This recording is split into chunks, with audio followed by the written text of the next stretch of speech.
सरनाईक साहब तो बाइट हो गई। देखिए, पहली बार तो मैं आपको ये कहना चाहता हूँ, मैंने आपको पहले भी बोला था कि मैं राज्य स्तरीय नेता हूँ।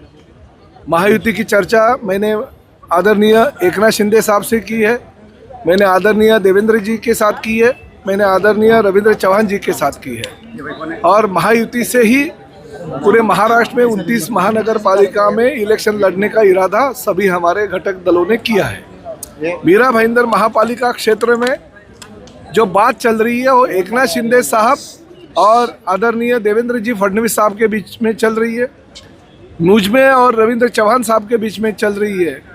ठीक है, स्थानीय नेताओं का कुछ अलग इरादा है, मगर फिर भी हम कोशिश कर रहे हैं, समविचारी लोग हैं, ये नैसर्गिक युति है। आदरणीय बाला साहब ठाकरे जी, अडवाणी जी, वाजपेयी जी, प्रमोद महाजन ने ये युति करने का निर्णय लिया और हम उसी पे चल रहे हैं। लेकिन अगर स्थानीय कोई नेतागण ये युति के खिलाफ आगते हुए कुछ अगर गलत सलत बातें करते हैं तो हम उसके ऊपर ध्यान नहीं देते हैं। आदरणीय एकनाथ शिंदे जी ने अभी कहा है कि महायुति के माध्यम से ही इलेक्शन लड़ा जाएगा और वो माध्यम से ही हम कोशिश करें, ऊपर के लेवल पे बात भी कर रहे हैं। और रही बात, हमने आज हमारे जो यहाँ पे शिव सैनिकों का कार्यक्रम हो गया, आपने देखा, ये मैदान भी हमारे लिए कम गिर रहा था, इतने बड़े पैमाने पे हमारे शिव सैनिक यहाँ पे उपस्थित थे। तो आप अगर कहते हो कि ये लोग मुट्ठी भर है, तो आज हमारी मुट्ठी कितनी बड़ी है हमने ये दिखा दी है। हमारे ताकत का एहसास आपको आज हुआ रहेगा।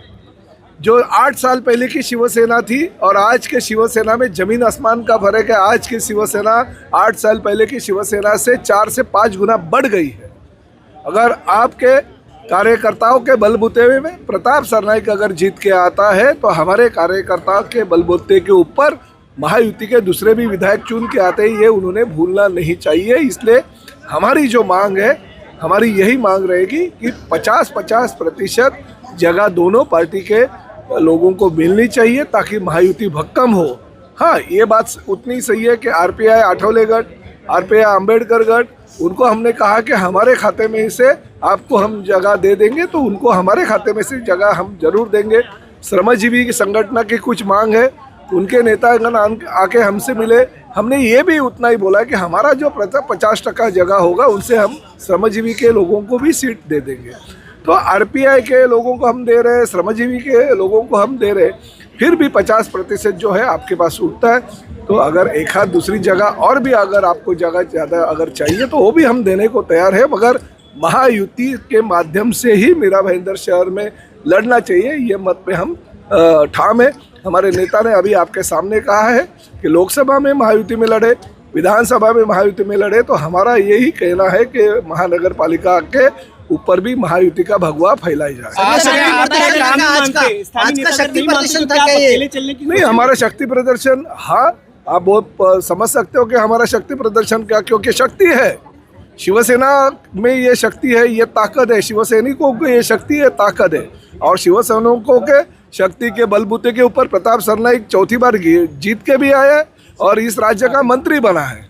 ये बात उतनी निश्चित है कि भारतीय जनता पार्टी का भी हमें उतना ही योगदान है, इसलिए तो हम चाहते हैं महायुति से लड़े। 10 दिन और फॉर्म भरने के जो मोहलत है वो शुरुआती 23 तारीख को होने वाली है। 30 तारीख तक तो वो है, तो कोई ऐसे नहीं है कि बहुत दिन अभी कुछ भी दिन बाकी नहीं है। अभी तो चर्चा मुंबई की चल रही है, ठाणे की चल रही है, कल्याण की चल रही है, ऐसी चर्चा मीरा भाईंदर की भी चलेगी और कुछ ना कुछ अंतिम निर्णय जरूर। मिलने के लिए नहीं जाते, चर्चा नहीं करना चाहते। अरे भाई, अभी हमारे पार्टी के मुख्य नेता जो पार्टी के प्रमुख है, उप मुख्यमंत्री हो के आपसे गलत बात करेंगे क्या? उन्होंने यही कहा कि अगर यहाँ लेवल पे अगर कुछ बात बनती है तो हम मुख्यमंत्री जी से बात करेंगे, ये कहा है। और भारत में लड़ने का अकेले चलेंगे क्या? एलायंस नहीं हुआ तो किस तरह की भूमिका होगी?